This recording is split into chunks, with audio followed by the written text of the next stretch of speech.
siya ay parangalan, sambahin sa Espiritu at katotohanan. Amen. So as we begin, why don't we roam around and let's shake hands one with another while we are singing, I love the thrill that I feel when I get together with God's wonderful people. Amen. Let's shake hands one with another as we sing the song. I love the thrill that I feel when I get together with God's wonderful people. Love the thrill that I feel when I get together with God's wonderful people. What a sight just to see all the happy faces, praising God in heavenly places. What a thrill that I feel when I get together with God's wonderful people. Oh, what joy! Oh, what joy this love affords when we meet in one accord. And we lift our hearts in praising to the Lord. There's no place I'd rather be than with the ones who can set me free. I'm so glad I'm in God's great big family. I love the thrill that I feel when I get together with God's wonderful people. Love the thrill that I feel when I get together with God's wonderful people. What a sight just to see all the happy faces, praising God in heavenly places. What a thrill that I feel when I get together with God's wonderful people. These wonderful people are saved. Amen? Let us sing the song, Saved, Saved. Once we are forgiven, once we are accepted in the beloved, we are forever saved. I found a friend who is all to me. His love is ever true. I love to tell how he lifted me, and how His grace working for you. Saved by His power divine, saved in the lights of night. Life now is sweet and my joy is complete, for I'm saved, saved, saved. He saves me from every sin and harm, secures my soul each day. I'm being strong on His mighty arms. I know He'll guide me all down and saved, saved by His power divine, saved in the lights of life. Life now is sweet and my joy is complete, for I'm saved, saved, saved. Before we go to third, sabi doon, life now is sweet and my joy is complete because I am professional, because I have spouse. No, my life is sweet and complete because I am saved. Amen. Is that true to everyone? Amen. Let's sing the song now. When poor and needy and all alone, in love you said to me. Come unto me. If you are weary and heavy laden, this is an invitation. Come unto me. Me eternally saved by His power divine. To new lives of life,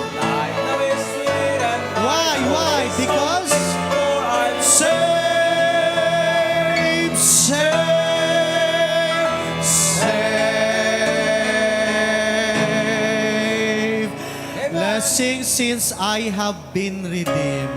Yes. Sabi na awitin, my life is sweet and my joy is complete since I have been redeemed. Amen. Have you been redeemed? Yes, sir. Sa Tagalog, tinubos na ba kayo ng dugo ni Jesus? Amen. Totoo yan. Amen. Awitin natin ng masaya. I have a song. I have a song I love to come on, sing it. I have been redeemed. Praise God. Oh, my Redeemer, Savior, King. Since I Have been redeemed. Hallelujah. Since I have been redeemed. Since I have been redeemed, I will glory in His name. Since I have been redeemed, I will glory in my ladies on the second. Ladies, I have a Christ who satisfies. Amen. To do His will, my highest price.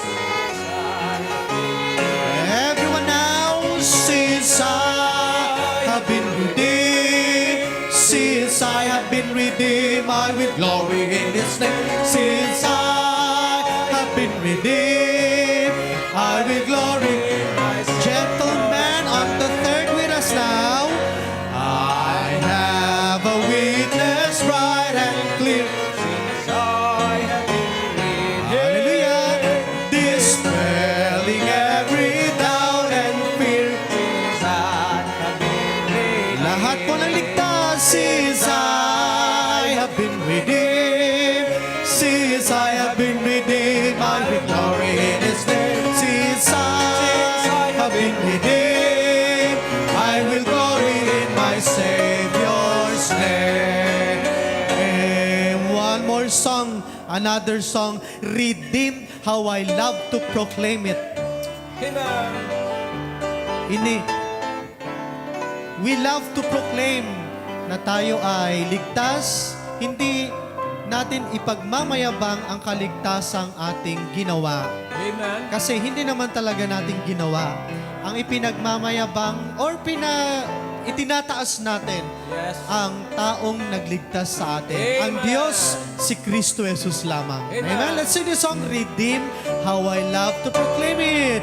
Redeem, how I love to proclaim it. Redeemed by the blood of the Lamb.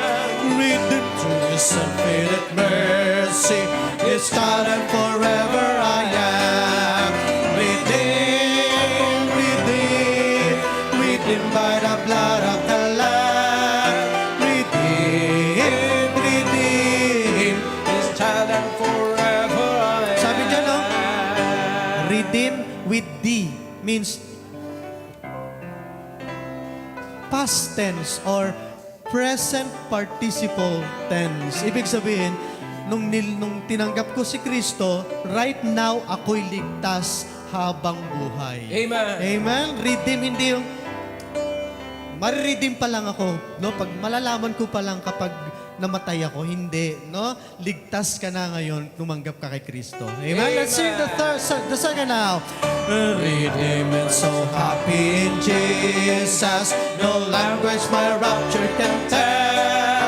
I know that the light of His presence with me that continually dwell. Redeem, redeem, redeemed by the blood of the Lamb. Redeem, redeem, His child and forever I am. I think of my blessed Redeemer. I think of Him all the day long. I sing for I cannot be silent. His love is the theme of my song. Redeemed, redeemed, redeemed by the blood of the Lamb. Redeemed, redeemed, His child and forever I am. I know I shall see His beauty. I know I shall see in His beauty. The King in His law I delight. To lovingly guarded my footsteps and giveth me songs in the night. Redeem, redeem, chorus. Him redeemed, His child and forever I am. Redeemed, redeemed by the blood of the Lamb. Redeemed, His child and forever I am. Hallelujah! Wala tayong tinanggap na kaligtasan at kapatawaran kung walang nagbigay. Amen. Tunay po. At ang pagbibigay na yan ay isang patunay ng kanyang unconditional na pagmamahal. Amen? Amen. Awitin natin ito, He gave Himself. He sacrificed Himself for us. Before the fall of man, God had a perfect plan. To fellowship with us was His desire. But Adam disobeyed, to sin became a slave. Now a perfect sacrifice would be required. An offering must be made, the sin that must be paid. So God and man be reconciled. So Jesus said, I'll go, because He loved me so. He shed His blood and paid sin's penalty. He gave Himself to pay the debt I could not pay when I was lost. He gave Himself to be my way, though I deserve to be upon the cross that day. In love He took my place and gave Himself.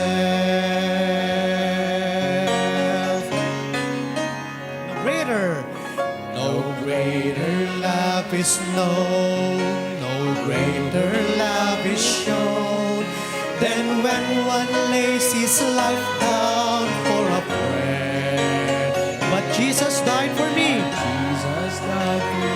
When we were His enemy. His enemy. A love like this I cannot comprehend. He gave Himself to pay the debt I could not pay when I was lost. He gave Himself to be my way, though I deserve to be upon the cross that day. In love He took my place and gave Himself.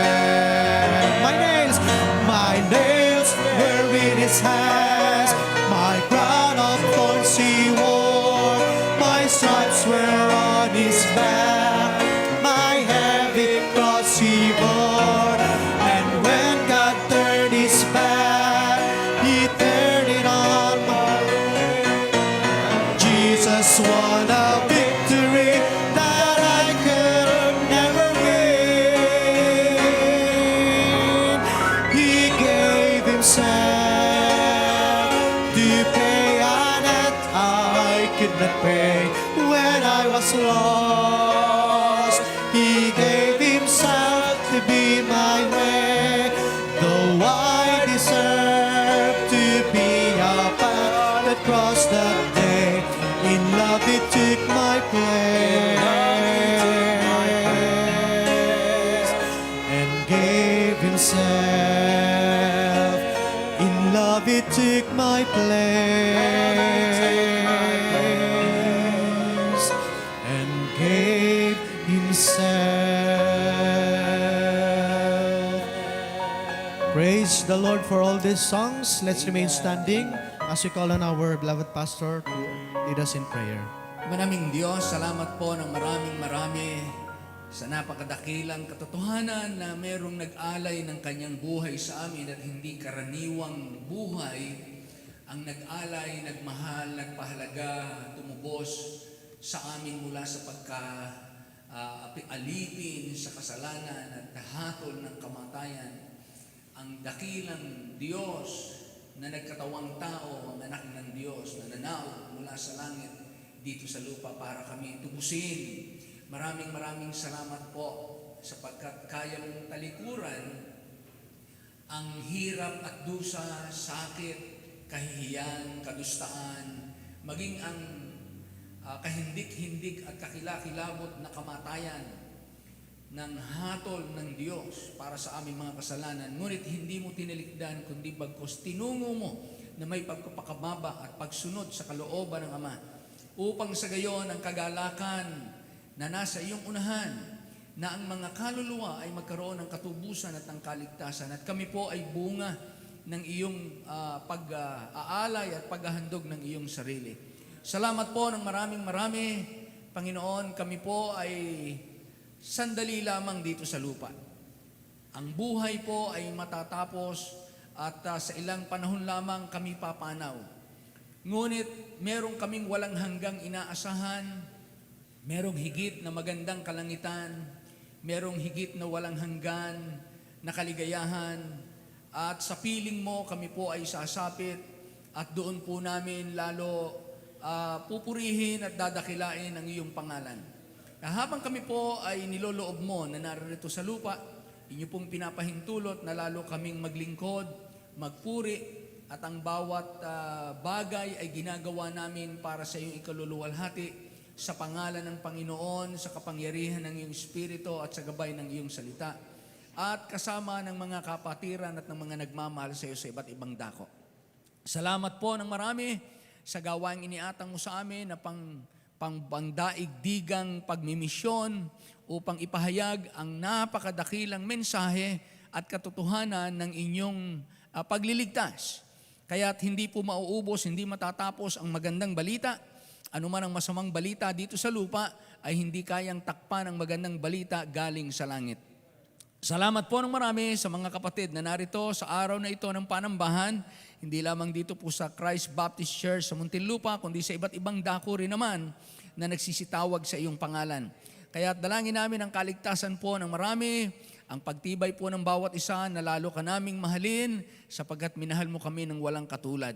Pagpalain niyo po ang bawat isa, mga kapatid naming may karamdaman. Lord, inaalala po namin, hindi na wala sa aming kamay ang pagpapagaling, ngunit sa iyong kamay, alam po namin meron kaming laging pag-asa. Kaya dinadalangin namin, sino mang may karamdaman naming kapatiran, especially dito po sa Christ Baptist Church, inihiling namin ang inyo pong patnubay, gabay at pagpapagaling, pagtugon sa mga pangangailangan at kapanatagan ng aming puso't isipan. Kami po ay nagpapasako po sa inyo sa anumang kadahilanan. Kami may malakas o mahina, sa iyo po kami ay nakagagalaw at mayroong pagkatao. I-bless po ang aming mga mahal sa buhay na naiwan sa aming kanya-kanyang tahanan, ang mga taong hindi pa naliligtas, mga kapatid namin na nasa ibang lugar, nasa pagawaan pa, nasa pangingibang bayan. Ingatan mo po sila, Panginoon, at ang kanilang mga dalangin. Panginoon, inaalala namin na mayroong kaming kanya-kanyang mga kahilingan. Inyo, Panginoon, nawang dinggin ayon sa iyong kaluguran at sa pananampalataya ng inyong mga anak. Salamat po sa umagang ito. Mayroon kaming malayang bayan, pagpalain niyo po ang aming bansa, ang aming mga pinuno, ang mga leader ng aming bayan. Gabayan mo po sila at sa kanilang mga sinisikap lutasin ng mga usapin, suliranin, ay ikaw na po, Panginoon, ang manguna upang mangibabaw ang katuwiran sa aming bansa. At magkaroon po kami ng mga matutuwid at may takot sa Diyos na mga namiminuno sa amin. Dinadalangin namin ang lahat ng ito na nagpapasalamat sa inyo sa pangalan po lamang ng aming Panginoong Jesus. And all the people say aloud, Amen. Amen. Amen. Magandang umaga po sa lahat. Ngayon po'y dakilang araw dahil ito'y araw ng Panginoon. Amen. Bawat araw naman kanyang araw. Ito naman atin lamang ini-enjoy yung Sunday dahil ang Panginoon ay inaalala nating nabuhay siya ng linggo. First day belongs to God. Amen. So 2 Samuel chapter 17, 1-29, babasahin po natin. Narito ang ating mga kapatid para tayo pangunahan. May mangunguna sa atin, dun sa susunod, sasabay tayo. at sabay-sabay tayo sa verse 29. Okay po? So maraming salamat po. Narito tawagin natin ating mga kapatid para tayo pangunahan.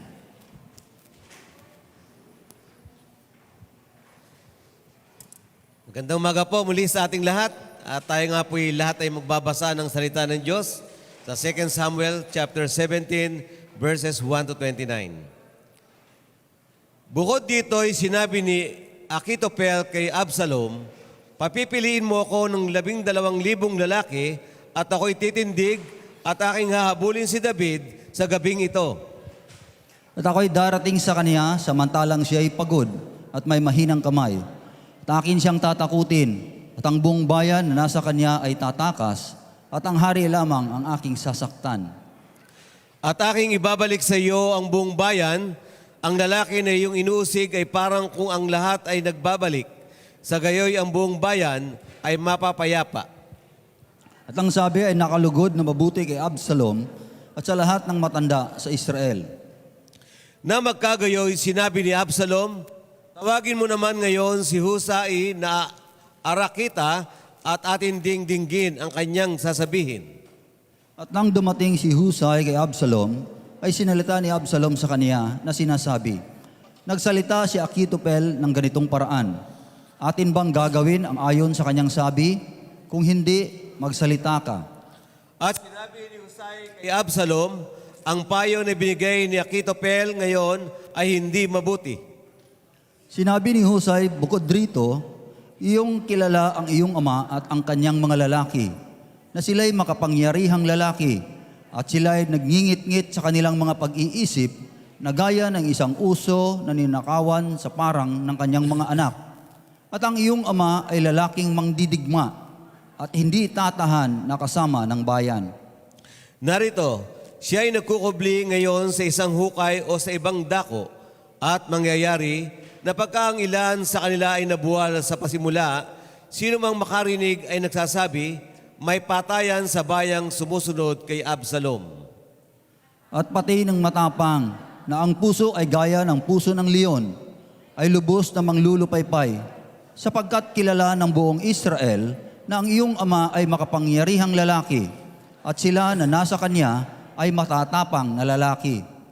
Ngunit aking ipinapayo na ang buong Israel ay mapisan sa iyo, mula sa Dan hanggang sa Beersheba, na gaya ng buhangin na nasa tabi ng dagat ang dami, at ikaw ay pumaroon sa pagbabaka ng iyong sariling pagkatao. Sa gayoy aabutin natin siya sa ibang dako na kasusumpungan natin sa kaniya, at tayo'y babagsak sa kanya na gaya ng hamog na lumalapag sa lupa. At sa kanya at sa lahat ng mga lalaki na nasa kanya ay hindi tayo mag-iiwan kahit isa. Bukod dito, kung siya'y umurong sa isang bayan, ang buong Israel ay magdadala nga ng mga lubid sa bayang yaon at ating babatakin sa ilog hanggang sa walang masumpungan doon kahit isang maliit na bato. At si Absalom at ang lahat ng lalaki sa Israel ay nagsipagsabi, "Ang payo ni Husay na Arakita ay lalong mabuti kaysa payo ni Ahitofel, sapagkat ipinasya ng Panginoon na mansala na mabuting payo ni Ahitofel upang dalhin ng Panginoon ang kasamaan kay Absalom." Nang magkagayoy, sinabi ni Husay kay Sadok at kay Abiatar ng mga saserdote, "Ganito't ganito ang ipinayo ni Ahitofel kay Absalom at sa mga matanda sa Israel. At ganito't ganito ang aking ipinayo." Ngayon nga'y magsugo kang madali at saysayin kay David na sabihin, "Huwag kang tumigil ng gabing ito sa mga tawiran sa ilang, kundi sa anumang paraan ay tumawid ka. Baka ang hari ay mapatay at ang buong bayan na nasa kaniya."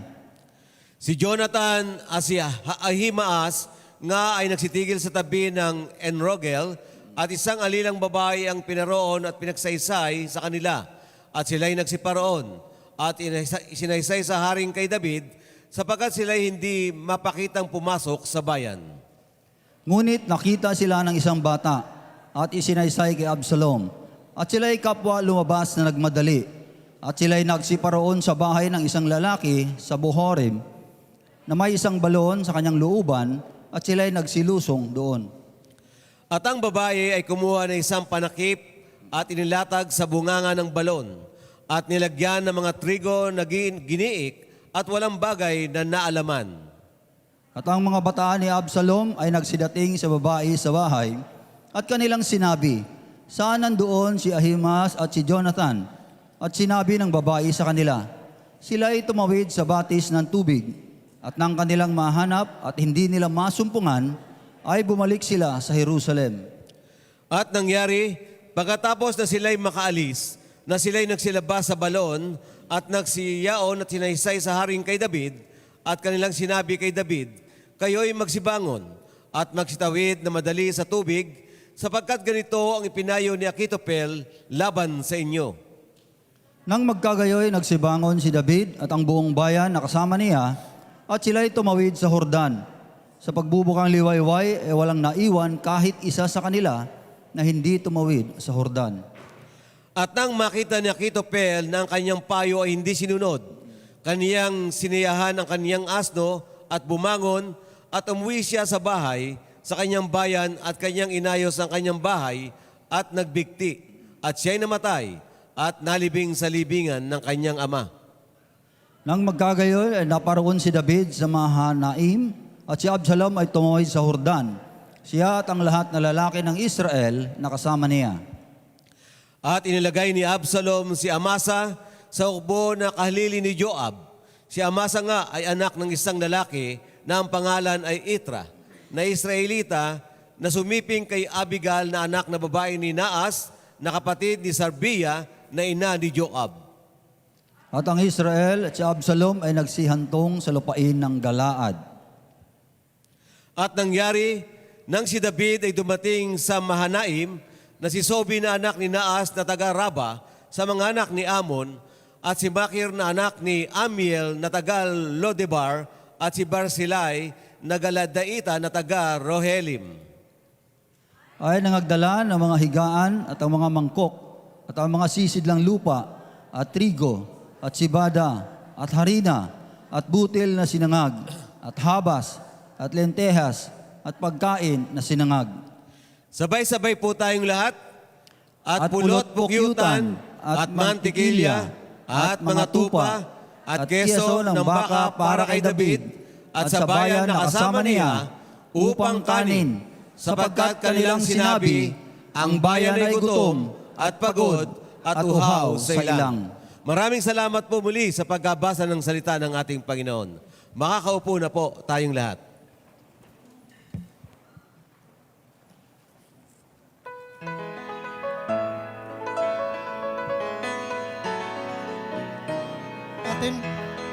Awitin natin ang Fair is the Victory while the choir is coming up on the stage. In Camp Along the Hills of Light. In camp along the hills of light, ye Christian soldiers rise, and press the battle ere the night shall veil the glowing skies. Against the foe in veils below, let all our strength be hurled.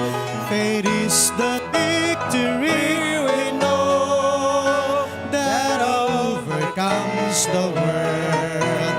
Faith is the victory. Faith is the victory. Oh, glorious victory that overcomes the world. Amen. Praise God. Let's listen to our choir as they sing their song about blood.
Search.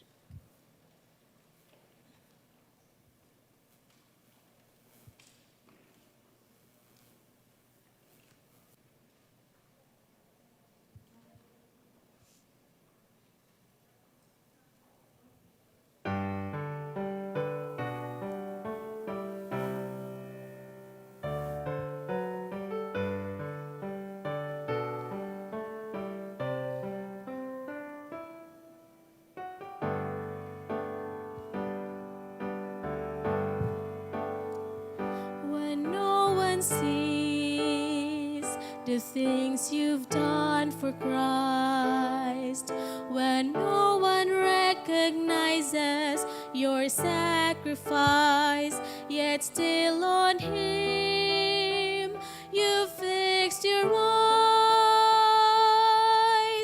He's always with you, though troubles may arise. For God is not unrighteous to forget your work and labor of love.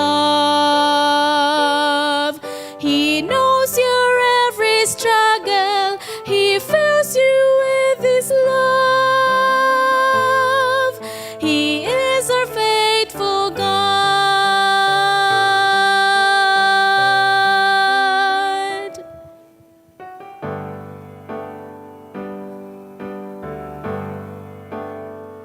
When no one knows the pain you're going through, you're serving God, but no one has cared for you.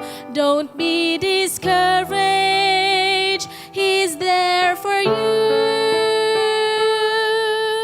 He will not forsake you when His own will you'll do. For God is not unrighteous to forget your work and labor of love. He knows your every struggle. He fills you with His love. He is our faithful God. Be ye steadfast, unmovable, always abounding in the work of the Lord. For as much as you know that your labor is not in vain in the Lord. For God is not unrighteous to forget your work and labor of love. He knows your every struggle. He fills us with His love. He is our faithful God.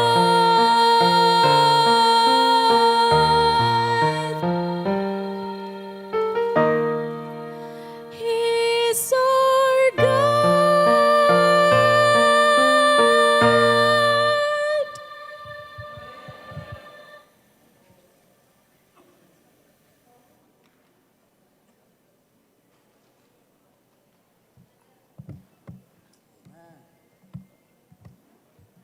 Amen. Wow, napakaganda po ng mga awiting inawit. Ano, sa Panginoon.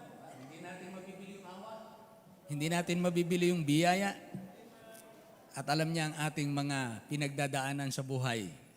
Wala siyang, actually walang aksidente sa kanya sapagkat lahat ng ating pinagdadaanan ay pinahintulot niya. Meron siyang laging, binabasa ko nga yung istorya nung, yung Sopronio ba yun? Sopronio, yung the first Filipino-Asian, ano yan, yung USA Voice ba yan? Voice of American Voice ba? Tawag dyan. Marami siyang failure na dinaanan. Pero ang sabi nga, yung kanyang mga failures ay not failures, not rejections, but redirections. For the first time, nagsikap siya. Talagang hindi siya sumuko hanggang na-win niya yung ganong title for the first time sa Philippines. So, salamat sa Panginoon. At Hindi lang yan totoo sa mga sikap ng tao dito sa lupa, kundi lalo na sa pananampalataya. Amen. Well, kahapon po ay maganda ang ginawa ng Panginoon na ano na po natin yung ating mission na sisimulan sana sa Pangil nga ba yun? Pangil, Laguna, ay in-endorse na natin kay Pastor Urgel Soriano. At si Pastor Urgel Soriano ay isa sa naging kasama natin sa Mahal Ka ng Diyos way back 2017 sa Laguna, Mahal Ka ng Diyos. At ayon sa kanya, this year, coming year, i-organize na yung nasimulang gawain sa Mahal Ka ng Diyos. At siya nagsimula doon sa Pangil mismo. Yung kalsada na dinadaanan natin, kung ito yung main road, tapos merong kakananan dito, yung lote niya narito lang sa tabi. At naroon ang gawain nilang sinisimulan. Kaya instead na puntahan pa natin, ituloy ang Pangil, inendorso natin. Kahapon po ay may nag-decide na 10 baptisms. 10 for baptism. Tapos, dumiretso tayo ng Santa Cruz, and then nag-Bible study tayo, nag-share tayo ng mga gospel doon, nag-house to sa mga kapatid, nagturo sa mga bata, and then meron tayong isang for baptism na sa Santa Cruz. Yung tatay ni Sister Marinette. Yung bayaw. Anong tawag dyan? Yung biyanan. Ni Brother Kenneth. At pag nagpunta na ron ng Sabado, ewan ko kung available si Brother Steve sa Sabado. Brother Steve, available ka ba sa Sabado? Ikaw mag-baptize doon. Available ka sa, umaga ba yun, hapon? Ano ba yung napag-usapan natin doon? Mga 2:00. Sa Los Baños, Brad. Los Baños. Pwede ka. Ayun, para hindi mahadlangan. Kasi Sabado, this coming Saturday, ako po at saka ilan natin mga kapatid na mga kasama ay papunta ng Malasike. Anniversary doon ng Malasike. Kaya aalis dito siguro mga Thursday ng maga, madaling araw o gabi, para naroon na, yung iba'y aagap para makatulong at makakain ng paunang kain. Tutulong sila. At so naroon kami ng Sabado. Ang ano ng tatay ni Marinette, sabi ko, pagpaliban na natin sa susunod na. Sabi niya, hindi ho, Pastor. Handa ho ako mag-half day ako. At ngayon, napagplanuhan nila na bago mag-baptize, Brother Steve, yung pinagtatrabahuhan ng tatay, may mga trabahador daw doon. Bible studyhan muna bago ka mag-baptize. Kaya another prospect for evangelism, yung mga katrabaho doon. Kaya maganda po ang ginagawa ng Panginoon. May 2 tumanggap na sa amin na pag-share ng gospel, bukod pa yung sa mga kapatid natin. Kaya alam nyo na, pag hindi tayo kumilos, wala yon. Pero pagka kumilos tayo, may ginawa tayo, may mangyayari. So ganun lamang po. Kaya we're just waiting, we're praying na magawa po natin lahat ng pwede natin gawin. Marami po tayong needs, marami tayong maraming humihingi ng tulong sa atin, maraming gawain. Hindi naman tayo Diyos para yakapin natin at mabigyan ng lahat. Kaya naghahangad tayo at nananalangin na pagpalain kayo ng Panginoon. Lahat tayo, magsikap tayo, kami nagsisikap din para makapagkaloob ng mas malaya. Ganon din kayo. Lahat po tayo, maging isa tayo ng isipan, mga kapatid. Maging isa tayo ng isipan na ako ay hindi nabubuhay para sa aking sarili. Ako'y nabubuhay na para sa ating Panginoon. Amen? Nakita niyo ba yan? Tingnan niyo nga ang Romans. Let's go to Romans chapter 6. Let's check, mga kapatid. Romans chapter 6 ba yan?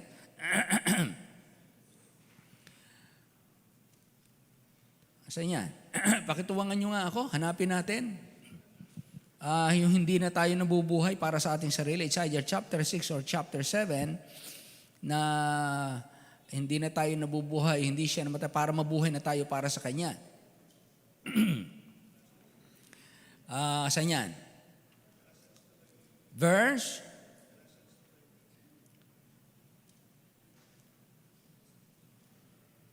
Meron kayong sinasabi? Galatians? 2:20? Oh, well, that's another. Meron kasi sa Romans Pero basahin natin yung Galatians na sinasabi niyo. Galatians 2:20 ba sinasabi niya? 2:20, okay.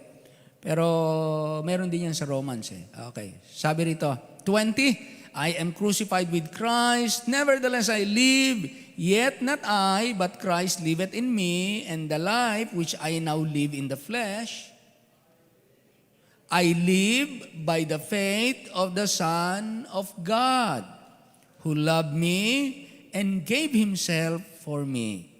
Yung buhay ko dito sa laman ay pinamumuhay ko na sa pananampalataya sa anak ng Diyos na umibig sa akin at nagbigay ng kanyang sarili sa akin.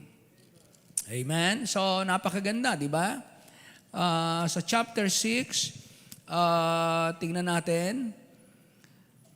Alright, verse 9, knowing that Christ, being raised from the dead, dieth no more. Death had no more dominion over him. For in that he died unto sin once, but in that he liveth unto God. Likewise, reckon ye also yourselves to be dead indeed unto sin, but alive unto God. So you count yourself as dead into sin, but alive unto God. Buhay para sa Diyos. Patay na tayo sa kasalanan. Hindi na tayo doon, hindi na yung buhay natin. Kundi ang tayo'y buhay na para sa Panginoon sa pamamagitan ng ating Panginoong Hesukristo. Maliwanag, di ba? Kaya tayo makakapamuhay para sa Diyos sa pamamagitan ni Kristo, hindi sa pamamagitan ng bautismo, hindi sa pamamagitan ng mabuting gawa. Let not sin therefore reign in your mortal body. Ano pong sinasabi rito?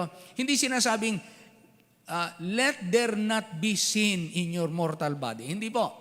Hindi mawawala yung ating likas. Singular. Yung singular sin na yan, let not sin, yan po yung nature. Let not sin, nature, therefore reign in your body. Ito'y narito pa rin sa ating katawan. Yung likas na pagiging makasalanan, narito pa rin po sa ating katawan. Narito pa rin po siya. Pero ang sabi ng Bible, huwag niyong paghahariin. Lilitaw yan. Pero huwag niyong paghahariin. Let not sin therefore reign in your mortal body, that ye should obey it in the lust thereof. So magdidikta siya ng masasamang pita. Magdidikta siya. Kaya nakakaranas po tayo mga kapatid ng mga temptation. Kaya tayo nakakagusto minsan ng alam naman nating mali, ginugusto pa natin. Bakit po? Kahit ayaw natin, kahit hindi natin iniisip, hindi natin pinaplano, hindi natin talaga nilalayon. Palibasa nga po, meron tayong likas na narito pa sa katawang mababa, katawang laman. Yamang narito pa siya ay nag-uudyok. Kaya ang sabi dito, let not sin, verse 12, let not sin therefore reign. Huwag siyang maghari, huwag siyang mag-udyok sa inyong katawan, huwag siyang masunod upang inyong sundin ang kanyang masasamang pita. Verse 13, neither yield ye your members as instruments of unrighteousness. Huwag niyong ipagagamit ang inyong katawan, ang bahagi ng inyong mga katawan, na maging instrumento ng kalikuan para magkasala. Kundi, ayun sabi rito, yield yourselves unto God. Yun yung yield. Ipaubaya ninyo, ipagamit ninyo ang inyong sarili sa Diyos. Kagaya ng mga nabuhay mula sa mga patay. At ang inyong mga katawan, at ang inyong bahagi ng katawan, mga parts ng katawan, ay mga instrumento na ng katuwiran ng Diyos. Ang ganda, di ba? Yun ang talagang buhay natin. For sin, that sinful nature, shall not have dominion over you. Hindi na kayo dapat niyang pagharian. Hindi na yan ang ating master. For ye are not under the law, but under grace. Biyaya na ng Panginoon na tayo magtagumpay sa buhay, maipamuhay natin ang kalooban ng Diyos. Kaya, again, verse 19, I speak after the manner of men because of the infirmity of your flesh, for as ye have yielded your members, servants to uncleanness and to iniquity, puro kasamaan, iniquity unto iniquity, even so now, ngayon kayo ligtas na, yield your members as servants to righteousness and to holiness. So kapag pinagamit natin yung bahagi ng ating katawan sa katuwiran, ang bunga nito mga kapatid, makakapamuhay tayo ng may kabanalan. Verse 20, for when ye were the servants of sin, sapagkat nung una kayo ay mga alipin ng kasalanan, yung likas na kasalanan, malaya kayo sa katuwiran. What fruit have ye then in those things whereof ye are now ashamed? For the end of those things is death.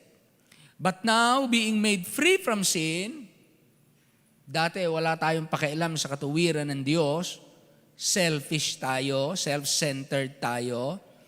But thou being made free from sin. Malaya na tayo. Meron na tayong power over the flesh. But thou being made free from sin and become servants to God, ye have your fruit unto holiness and the end everlasting life. Kaya napakaganda po ng buhay Kristiyano.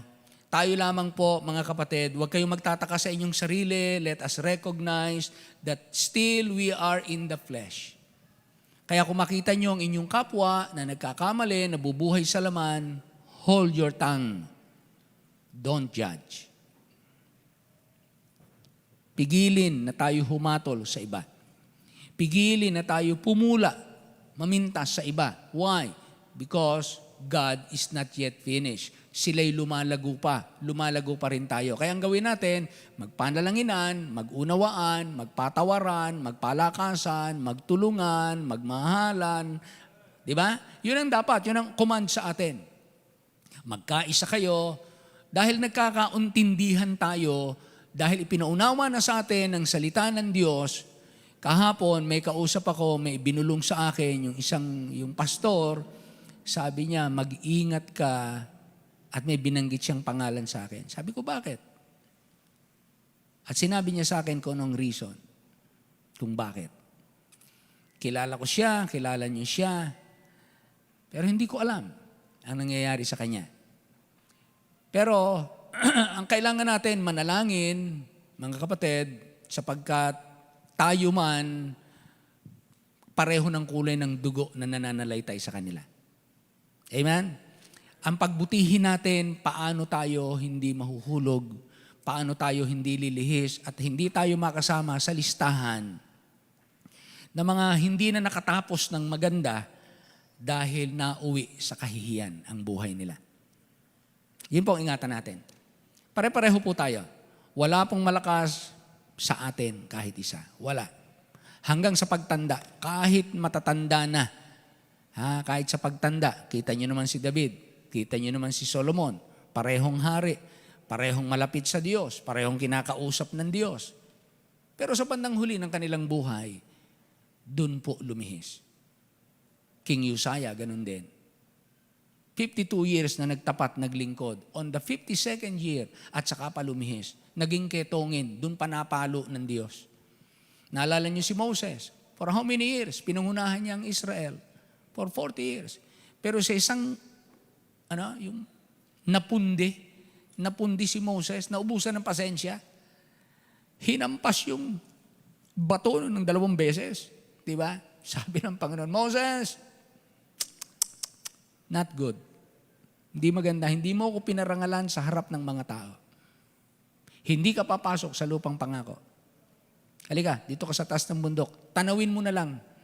Hindi kita papapasokin. Dito ka nakita sa bundok, ililibing. Namatay si Moses. Hindi nila alam kung saan nakalibing. Nang sabi ng Bible, si Satanas, gusto niyang kunin yung bangkay ni Moses. Gusto niyang pakialaman. Kaya alam niyo po, nagpapasalamat po tayo yung pagkakataon na tayo makapaglingkod, bagamat mapagod. Mapagod, talagang maghapunan kami, tapos pag uwi natin sa traffic, ang haba ng traffic siguro, mga 2-3 oras kami sa traffic dyan kagabi. Grabe, nakauwi kami parang alas 11 na yata. Alas 11 na, no? Grabe. Ay, grabe. Pagkagising ko ngayong umaga, para akong binugbog. Ay, talagang parang ayaw ko pang gumalaw.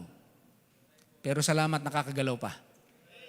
Iba kasi yung pag kami edad na mahirap ng Yung mga bata pa, katulad ni Pastor Benji, kaya lang matanda na tuhod eh. Bata pa pero tuhod, natanda ang una eh. Amen. Pero salamat po, nakakagalaw pa tayong lahat. Amen. At narito tayo sa bahay-sambahan. Nagpapasalamat po tayo. Yung pong maglingkod ay pribilehiyo natin. Kasi hindi na po lahat nakakapaglingkod eh. Enjoy natin yung paglilingkod. Pagka kayo po pinagpala ng Diyos, mahalin niyo ang Panginoon. Talagang, ang gawain ng Panginoon, kaya tayo inilagay ng Panginoon sa simbahan, talagang para i-express natin yung pagmamahal natin sa Kanya. By the way, tayo po ay huling yugto ha. Meron po tayong mga dapat pong, nakatawid tayo yung, nakabayad na ba tayo dun sa ating dapat bayarang kuryente? Bayad na. Pero yung mga binayaran natin sa kuryente after ng Paris of Evangelism, 170,000. Buti na lang naglabas ng cheque to si Benji. Kung wala, di hanggang ngayon tayo, nasa dilim tayo ngayon. So, salamat sa Panginoon, mga tulong-tulong ng mga kapatid. Bukod doon, meron pa tayong 13-month pay ng mga workers. Pag malasakitan natin, itong mga workers natin. Pwede magtrabaho sa labas, mas malaki sweldo sa labas. Pero kaya sila nasa ministry, one vision, one purpose. Kaya kayo naman, na kumikita kayo ng salapi, pinagpapala kayo ng Diyos, be generous. Tumulong kayo sa gawain ng Diyos. Kasi wala pong ibang tutuwang dyan. Hindi tayo pwede magparipa, magpabingo, magpa-beauty contest. Kung pwede lang nga ba yun, mga panlaban naman yung mga kapatid natin dito. Pamatsyuhan na lang. Andyan sino man pwede nating ilaban dyan? Si JP? Bilugan. Amen. Pero alam niyo, wala tayong ganun eh. Hindi tayo ganun eh. Pero ayaw nating gumamit. Sa pananampalataya, tulong-tulong na pagkakaloob. This time, ngayong December, bago matapos ang December, babayaran po naman natin ay yung pagpapalipat ng pangalan, ng titulo, ng lupa natin. And that will cost us 160, kung di ako nagkakamali. Somewhere around that, 160. Plus yung 13-month pay, yung ating weekly support, monthly bills natin, marami. Kaya ang ating panalangin, Lord, paulanan niyo po kami ng mga pagpapala, padaanin niyo sa inyong mga anak, matugunan ang mga pagpapala ng pangangailangan. So, kailangan po natin yon. Hindi naman tayo gumagawa ng commitment dahil marami tayong pera. Kundi dahil meron tayong kaunti, di nagbabahagi tayo. Gano'n lang naman yun eh. Kung kayo may tinanggap na mas marami-rami, sabi naman ng Bible, mas maraming tinanggap, mas maraming hihingin sa inyo. Kung kayo walang tinanggap, walang hihingin sa inyo. Kung kayo walang hiningang ipinasok, wala naman kayong ilalabas na hininga. Ganun lang po. Simpleng-simple. At mamaya po, magdaraos tayo, gaganap tayo muli ng isang masayang pag-alaala sa katagumpayan ng ating Panginoon. Yung Lord's Supper. Ang Lord's Supper ay hindi malungkot na okasyon. Hindi natin ito inaalala nang tayo ay nalulungkot. Ang ikinalulungkot natin ay kapag dumadating na tayo dun sa suriin ng bawat isa ang kanyang sarili. Doon tayo nagkukulang eh. Doon tayo nagsasaliksik ng ating sarili. You examine yourself, doon tayo malungkot. Pero pagkatapos noon, na mahatulan natin ang ating sarili, nagre-rejoice na tayo, nagkakatuwa na tayo dahil ang Panginoon hindi lang siya namatay na nagdusa, siya po'y namatay ng matagumpay. Yun po ang pinakamalaking tagumpay ng Panginoon. Kaya alam niyo po, higit ang kanyang kamatayan sa kanyang kapanganakan. Nabasa niyo ba sa Bible? Higit ang kamatayan kaysa sa kapanganakan. Bakit? Kasi yung kamatayan, yun ang magsasabi anong naging conclusion ng iyong buhay. Merong maganda ang simula, pangit ang tapos. Okay na yung kahit na ikaw medyo pangit ang simula, ang ganda ng tapos. Parang si Gideon. Si Gideon sa Bible, ang pangit ng simula eh. Di ba? Si Jabez pala. Jabez, ang pangit ng simula, pinanganak na pagdurusa. Kaya Jabez pinangalan sa kanya. In pain, ang kanyang parents. Pinangalanan siyang Jabez. Pero natuto si Jabez magtiwala sa Diyos at siya'y nanalangin. Talagang naghangad siya ng miracle sa kanyang buhay. Makawala siya dun sa kahulugan ng kanyang pangalan. At ang Diyos, kung anumang gaano mang kamalas yung pangalang inilagay ng magulang sa atin, kung kayo may nilagyan ng pangalang Malas, yun ang pinangalan sa iyo. Asan si Malas? Gusto mo ang pangalan sa akin, pangalan Malas. Asan si Malas? Ando, nagtatanim. Nako, buti pa to si Malas. Nagdadala ng swerte. Yun ang maganda no? Malas ang pangalan, pero nagdadala ng pagpapala ang buhay. Kaya kahit na pangit na ilagay na background sa atin, kaya ng Diyos gawing maganda. Hindi natin kayang bilihin yung awa at biyaya ng Diyos. Ang ganda ng inabit niyo, choir. Thank you very much. Palakpakan po natin ang Panginoon sa umagang ito. Yes, Lord. Salamat po. Napakaganda. Inuunawa natin yung kinakanta, yung kinakanta. Kaya maganda, minsan nakalagay yung lyrics na unawa natin. Hindi mo natin minsan maintindihan yung bigkas kapag walang lyrics. Pero pagka may lyrics na ganyan, nakikita natin, nananamnam natin yung mensahe. Habang binabasa ko, pambihira ko, nananalangin, Lord, thank you, thank you, thank you, thank you po. Siguro ito ding mga kumakanta habang kumakawas sila in their heart. Thank you, Lord. Napakasarap po. So mamaya po, mag-aano tayo ng Lord's Supper. Kaya kung kayo po naka-online, mga kapatid namin, be here mamayang hapon. At yung iba naman, mamaya may babautismuhan tayo. Kung loobin ng panong matuloy. So 1 Corinthians chapter 11, 17 to 22. Let's stand up, please. And let's read our scripture for today. 1 Corinthians 11, 17 to 22. Ano po? Pakisama niyo po sa prayer by January. Kami po ay papunta ng US. At Lord willing, makarating po tayo muli dahil ang aming anak ay manganganak ng pangalawang anak. At tutuwang kami habang siya ay bagong panganak. At makapasyal tayo dun sa mga meron na tayong invitation to Mexico. Kaya pag-pray nyo, makapasok kami sa Mexico at ma-witnessan natin yung mga drug lords dun. Pag-pray ninyo. At yung mga speaker natin dito, sabi nila, Pastor, pag kayo nakarating ng US, let us know. And so, timely. Pumunta kami dahil ng panganganak, timely. Kaya pag-pray natin na itong maging blessing tayo. Ako, gusto kong magkaroon ng bunga ng mga Mexican. Yun ang sabi ko, Pastor Ramirez, I'm excited. Gusto kong makarating ng Mexico at gusto kong magkaroon ng mga bungang Meksikano. Gusto kong gamitin tayo ng Panginoon. Nung isang gabi, kausap ko si Pastor Javier at siya may makakasamang Amerikano sa Kazakhstan. Na may doctorate siya na herbalist na lalaki, dating army, na hiwalay sa asawa, nasira pamilya niya kasi napakagulo ng buhay. Pero lumaking parang Presbyterian. May magulo ang buhay. Naunawa lang niya yung salvation ng ipaliwanag sa kanya ni Pastor Javier. Sabi niya, sumama ka sa akin sa Kazakhstan. Sabi niya, hindi ko nakikita ng sarili ko pupunta ng Kazakhstan. Pero isang araw, may mga foreigner, akala niya mga Asian or mga kung sino man. May interview nitong Amerikano. Hindi pa siya nagsasalita. Sabi sa kanya ng babae, Kazakhstan. Nagulat siya. So, sabi niya, ako yata'y talagang pupunta ng Kazakhstan. Ngayon, sasama na sa kanya sa Kazakhstan. So, salamat sa Panginoon at mayroong mga katuwang sa gawain. 1 Corinthians 11, 17 to 22. Basahin natin, sama na kayo. Ready? Begin. Now, in this that I declare unto you, I praise you not, that ye come together, not for the better, but for the worse. For first of all, when you come together in the church, I hear that there be divisions among you.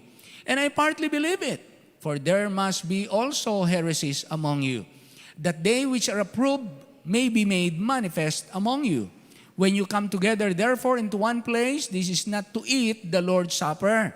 For in eating, everyone taketh before other his own supper, and one is hungry, and another is drunken. What? Have ye not house to eat, and to drink in? Or despise ye the church of God, and shame them that have not? What shall I say unto you? Shall I praise you in this? I praise you not. Di ba nagkaroon tayo ng mensahe about the Lord's Supper na ang pamagat natin, I praise you not. Ano, I praise you not. Ginagamit natin yung sa ano, yung bulaklak na yan, yung may kulay orange na yan, inaalisan natin ng petal, parang ganito. She loves me not. Ginagawa niyo ba yan? Dati, hinuhulaan niyo hanggang pag kami na isang, uy, she loves me. Paniwalang-paniwala ka doon. Ha? Pagbata pa, tuwan-tuwa ka. Nagbibigay sa iyo ng hope. Ha? Pero alam na po natin, Ama naming Diyos, salamat po ng maraming marami sa umagang ito. Kami po'y binigyan mo ng kaginhawahan ng katawan. Bumangong kami na may taglay na kumpletong lakas para kami makagalaw, makagawa, makapagpuri, manambahan, ipadamang mahal ka namin at mahal namin ang isa't isa. At mahal namin ang iyong simbahan, mahal namin ang iyong salita, mahal namin ang aming bayan at mahal namin ang aming kapwa. Patawad po sa marami naming pagkukulang sapagkat kami po ay madalas dayain ng aming damdamin, ng aming isipan o ng udyok ng mundong ito o kaya ng daya ng kapangyarihan ng kadiliman. Ngunit salamat po dahil ang iyong salita paulit-ulit kaming dinadala sa katotohanan at ang iyong espiritu na siyang umaakay sa amin para pangunahan bilang kami mga anak mo. Sa pamilya ng Diyos, sa kaharian ng Diyos, walang ibang mangunguna sa amin kundi ikaw at ang iyong salita. Salamat po ng marami dahil kami tinuruan mong sumunod, makinig at magpasakop. Hayaang hubugin kami ayon sa wangis ni Kristo at hindi ayon sa gusto ng mundong ito. Patatagin niyo po ang bawat isa.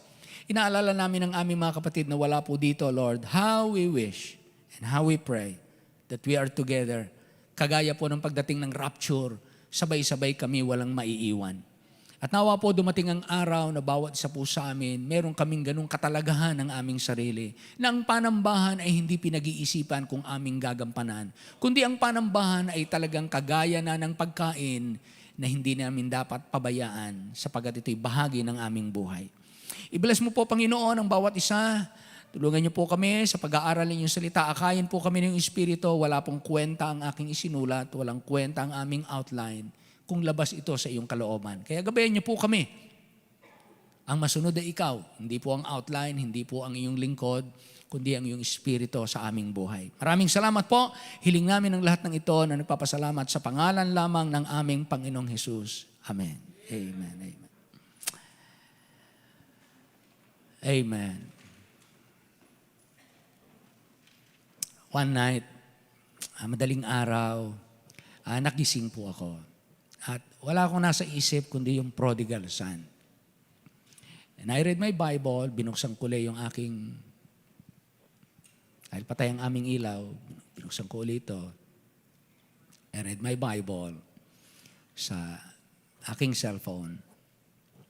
Then, kinuha ko yung aking Bible, binuksan ko ulit, binasa ko. At bumubuo ako ng isang mensahe, yung I'm home. Na I'm home. Dahil nakikita ko po yung buhay ng alibughang anak na lumayas. Di ba naglayas yung ano. At isang araw, akin pa pong binubuo. Pero meron na po akong pamagat. I'm home. At ako po ay umiiyak sa Panginoon na nakayup-yup ako dun sa aming sahig habang natutulog ang aking may bahay na alam kong marami siyang pinagkaabalahan. At ako ay umiiyak sa Panginoon dahil I can feel yung ang sarap ng Lord, I'm home.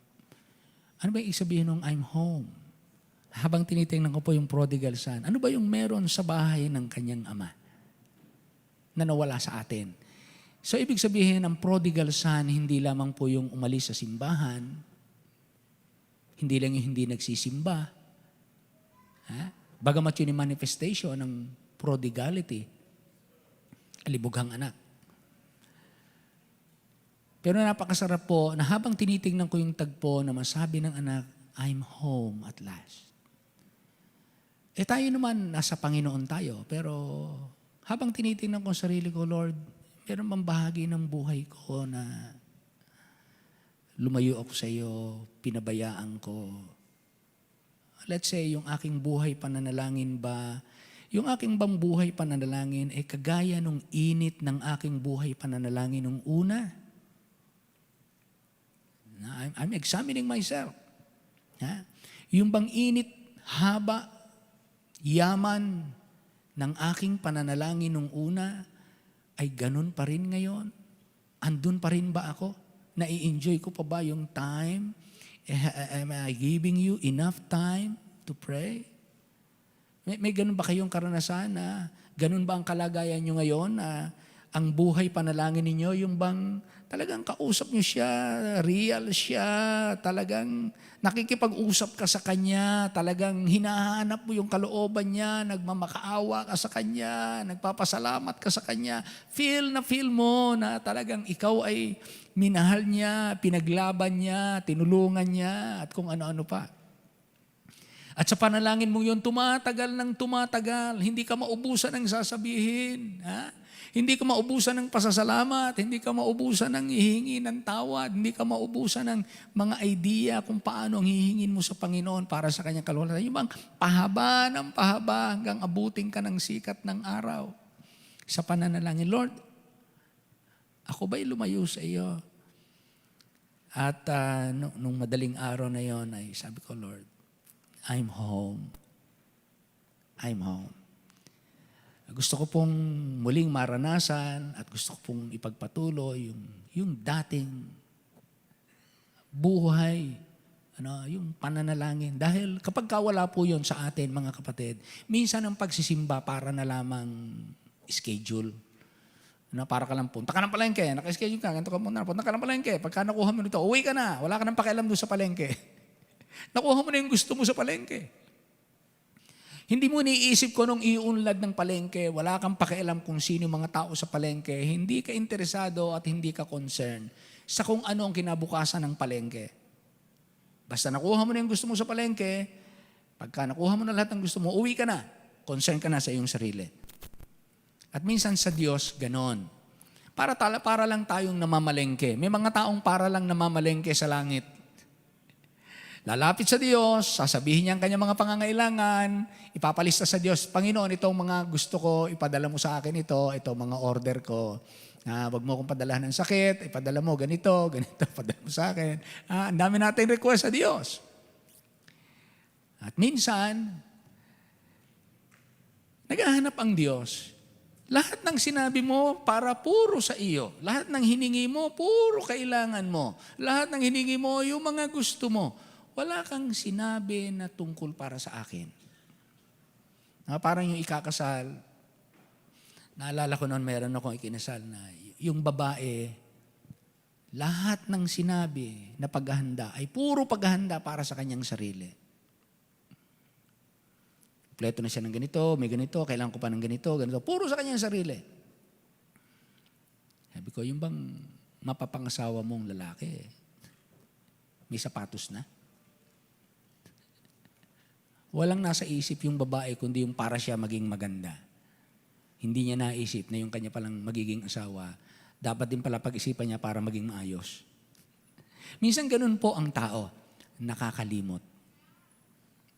Kaya nawa po sa atin na mga may asawa, huwag tayong makalimot. Alalahanin natin yung ating kanya-kanyang asawa, yung kanilang pangangailangan. Pero dito po sa ating pag-uusapan, siyempre, ang dapat alalahanin natin ay ang ating Panginoon. Yung kanyang concern. Yung totoo, mga kapatid, yung totoong concern ng Diyos. Hindi po ito basta nakinig tayo, naupo tayo, unaffected tayo pag-uwi. Hindi po ganon. Hindi tayo nanambahan. If you are not affected by the Word of God, then worship has never happened. Pag hindi tayo naapektuhan ng salita ng Diyos, hindi tayo nanambahan. Kaya dito po sa ating binabasa, sabi ng Panginoon, ang pagtutuunan natin ngayon, yung verse 17. Sabi riyan, now in this that I declare unto you, I praise you not that ye come together not for the better, but for the worse. Ang pamagat po ng ating pag-aaral ay the Lord's Supper is for the better. Para sa ating higit na ikatitibay. When we faithfully do what is good in God's sight, He will give His divine approval and the church becomes better. Kapag inaparubahan ng Diyos ang ating mga ginagawa, ang simbahan ay magiging mas mabuting simbahan. For the better. Sabi niya, yung ginawa niyong Lord's Supper, sabi niya sa mga tiga-Korinto, not for the better, but for the worse. Hindi kayo napabuti, kayo'y lalong napasama nang kayo mag-Lord's Supper ng ganyang paraan. Bakit po? Kasi dami nilang problem. Mamaya, titignan natin. So, ano po ibig sabihin ng for the better? For the better means, if something changes for the better, it improves. If something changes for the better, it improves. Kaya mga kapatid, dapat may nangyayaring pagbabago sa ating buhay. Dapat may nangyayaring pagbabago sa ating pananampalataya. Dapat may nangyayaring pagbabago sa ating relasyong mag-asawa. Dapat may nangyayaring maganda sa ating panganak. Dapat may nangyayaring maganda sa ating pananalapi. For the better means if something changes for the better, it improves. So yun po ang pagbabago na gusto nating mangyari sa ating lahat ng bahagi ng buhay. Pero lahat ng changes for the better, it is not for ourselves. Lahat ng gagawin natin, mga kapatid, lahat ng hahangarin natin ay para sa kaluwalhatian ng Diyos. Hindi lamang po maghahangad tayo na, Lord, I want a better car, I want a better wife, I want a better children or child, a better school, a better church, a better government, better leaders, no? Hindi lamang po we want something better for our own benefit and for our own pleasure, kundi gusto po natin, sabi ng Bible, whatsoever things you do, whether you drink or eat, you eat or drink, do it for the glory of God. So lahat ng gagawin natin, mga kapatid, ay merong spiritual value.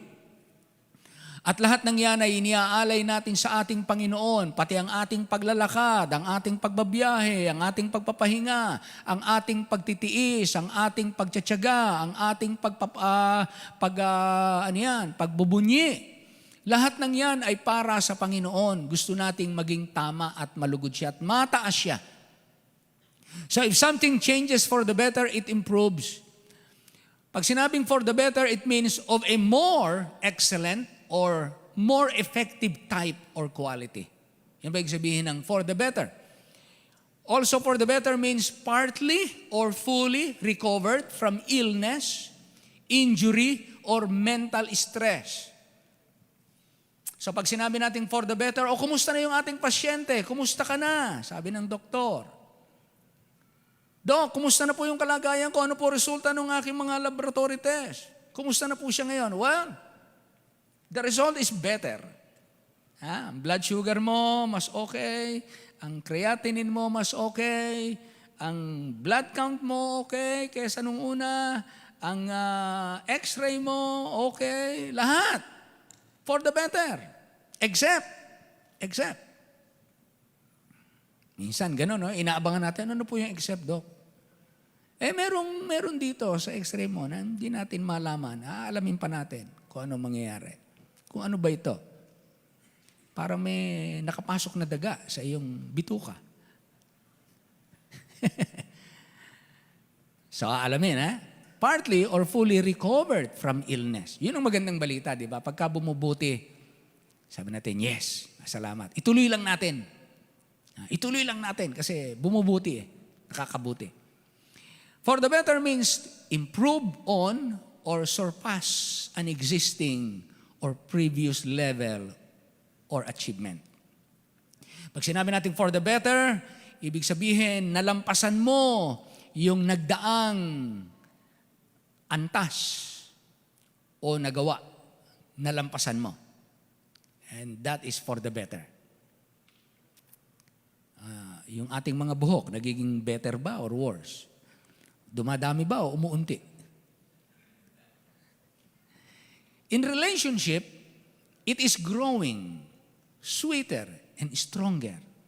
Kapag pinag-usapan naman for the better at relasyon, dapat ang relasyon ng pamilya o na mag-asawa, o na magkaibigan, o na magkasosyo sa negosyo, magbiyanan, magbayaw, magkamag-anak, magkapitbahay. Kapag ka-relasyon naman, dapat ang relasyon ay growing and becoming sweeter and stronger. Kaya nang sabihin ng Panginoon na itong ginawa niyong Lord's Supper, mga tiga-Korinto, sabi niya, I praise you not, hindi ko kayo pinupuri. Alam niyo bang hindi kayo nakakatuwa sa ginawa niyong pagdaraos ng Lord's Supper? Sabi niya sa mga tiga-Korinto. Hindi ako natutuwa. Hindi ko kayo mapuri. Hindi ko makitang nakaganda, nakabuti. Sabi niya, that you come together, not for the better, but for the worse. Napasama pa yung ginawa ninyo. Bakit? For first of all, when you come together in the church, na magsama-sama kayo simbahan, eto na balita ako, may nag-report sa akin, may nag-text sa akin dito, sabi ni Apostle Paul. Kumbaga sa ating panahon na may text. May nag-text sa akin o may nag-email. Dyan daw sa inyo sa Korinto, nang kayo ay naglo-Lord Supper, kayo'y grupo-grupo. May mga grupo-grupo kayo sa simbahan. Mga kapatid, iba naman po yung ministries, ha? Merong iba't ibang ministries at sa ministeryo na yan, may kanyang iba't ibang tao na involved dyan. Pero hindi sila nagugrupo-grupo ng kanya-kanya. Amen? So hindi dapat maging magkakalaban at magkakatunggali at magkukumpit yung ministry nito. Paggalingan natin para madaig natin yung ganitong ministry. Daigin natin para ganito yung pagandahin natin yung program natin. Daigin natin yung nagrupo-grupo, nagkampi-kampi sila. Sabi ng Panginoon, yung ginagawa nyo yan, alam nyo, hindi kayo napapabuti. Napapasama kayo. Bakit? Nagkakampi-kampi kayo Nagugrupo-grupo kayo mga taga-Korinto. So huwag niyong papayagan sa simbahan na merong, gagawa ng grupo-grupo. Isa lang ang grupo natin, sa Panginoong grupo lang tayo. Walang grupo ni pastor, walang grupo ni diakono, walang grupo ni choir director, walang grupo ni Sunday school superintendent, walang grupo ng mga leader ng young people. Walang grupo dito, isa lang ang grupo ng Diyos. Huwag niyo mabayaan yon. Pagka nangyari yon sa kanino mang simbahan, kagaya ng speaker natin dito, last Sunday afternoon, si Pastor Fulgencio, di ba? Sabi niya, Pastor, ang miyembro namin may higit 200 na rin. Alam niyo bang nagkawatak-watak kami, ang natira lang yata sa kanya 40? Sabi ko, paano nangyari? Ano nangyari, Brad? Paano nangyari yun? Nabanggit mo kanina, ano nangyari? Abay, meron akong pinapasok sa amin, pinagtiwalaan ko, nakala ko, Baptist din, nagturo ng sari-saring doktrina, ayun, nakuha yung mga tao, nagkawatak-watak kami. Tignan niyo yan. Kaya sabi niya, kaya itinuturo ko yung Baptist distinctives, Pastor, kasi yan ang nawawala sa mga simbahan. Sabi ko, kami na may pinag-aaralan naman namin yan. Meron kami yan. Tinatayuan namin yan. Plus, sabi ko sa kanya, Pastor, meron akong actually, yung Baptist na yan, may ginawa ako yung distinctives. Doon ko kinuha sa distinctives. Hinabaan ko pa. Yung Baptist na pangalan, kulang pa yan. Nilagyan ko ng distinctives. Sabi niya, Pastor, may kopya ako, pwede ko bang mahingi yan? Baka makatulong sa akin yan. No, pwede.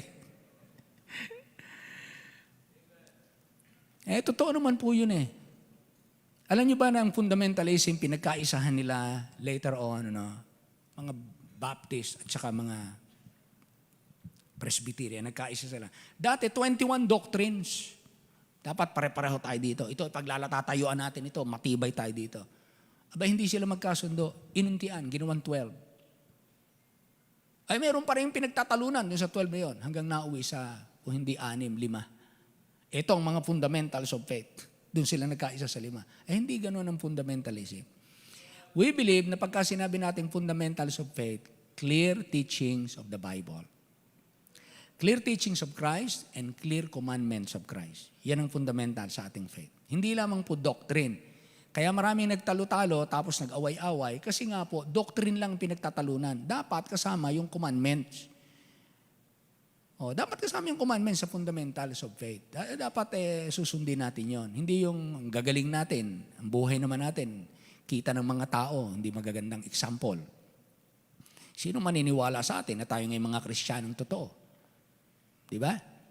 Kaya yun, hindi pwedeng division. Sabi ng Panginoon sa mga tiga-Korinto, I heard. Ngayon, there are two major identified reasons, sabi niya. For first of all, when you come together, verse 18, in the church, I hear that there be divisions among you. Ang tawag dyan, practical heresy. Practical heresy. Dalawa po yan, practical heresy at saka doctrinal heresy.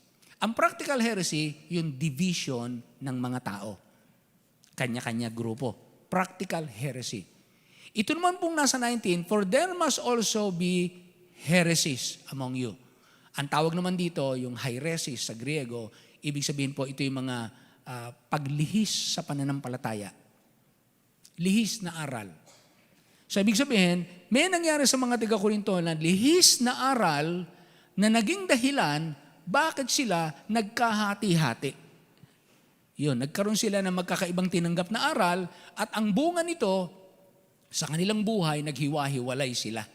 Kaya nang sabihin ni Apostle Paul sa verse 20, when you come together therefore into one place, this is not to eat the Lord's Supper. Hindi ganyan ang pagganap ng Lord's Supper. Yung meron kayong kanya-kanyang grupo at kayo ay merong kanya-kanyang program.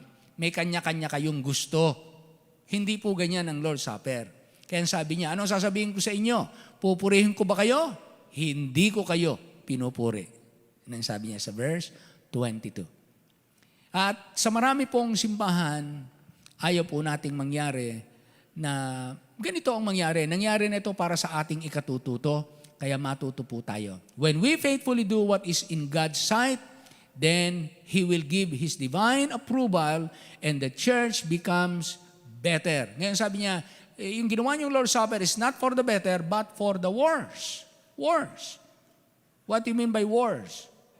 If something changes or happens for the worse, it becomes more unpleasant, more difficult, more ugly. Ha? Kapag sinabi natin for the worse, hindi maganda, lalong humirap, lalong pumangit. Kapag natin, ano resulta ng iyong laboratory test? Nako, lumala. Lumala. Pinabayaan mo yung, iniinom mo ba yung gamot? Ginagawa mo ba yung biniling ko sa'yo? Hindi na ho, Dok eh. Eto ngayon na resulta. Kita naman sa resulta. Pinabayaan mo. Eto, mas malala ngayon. Eto ngayon. If something changes or happens for the worse, it becomes more unpleasant, more difficult, and more ugly. The word worse is an adverb in a more evil, more wicked, more severe, or disadvantageous manner.